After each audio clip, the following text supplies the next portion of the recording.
Hello and welcome. My name is Marty Hatley. I'm a patient safety advocate and I'm a principal at H2PI, which stands for the Healthcare Patient Partnership Institute. Joining me today is Sue Collier, Chief Engagement Officer at Patient-Centered Innovation, Inc. Hi, Sue. Thanks so much for joining us today. We'd like to get your thoughts on leadership support for establishing a patient and family advisory council. Why is that important?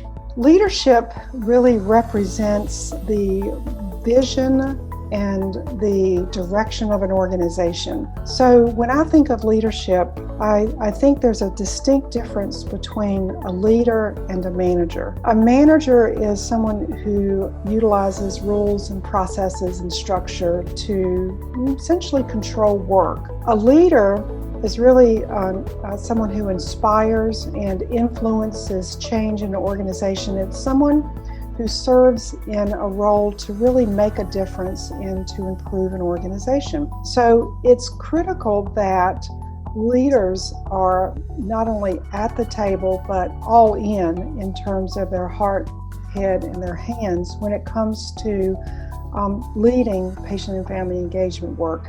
They not only represent the organization, but they are key in modeling and in demonstrating what this work looks like and how individuals can be a part of that work. So in addition to the vision and the focus that they bring to the table, they also bring the relationships that are critical to making patient and family engagement not just a term or a document, but part of the way that work is conducted in an organization. So if I'm reading you right, leaders can come from many different parts of an organization, maybe many different layers of an organization. Would you say a little bit more about that, about who leadership is and what roles in particular are crucial to get on board? I think it's really important that we dispel the myth that leaders hold a certain title. We typically think of leadership as being that C-suite.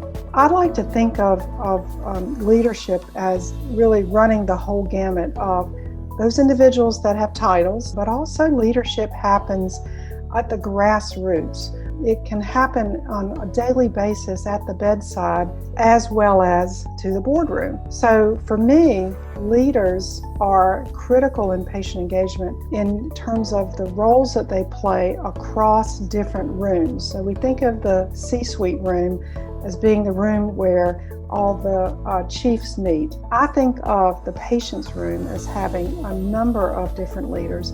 Thank you, Sue. When I think about leaders, I think about who we might leave out that we shouldn't. Are there risks of not engaging leaders?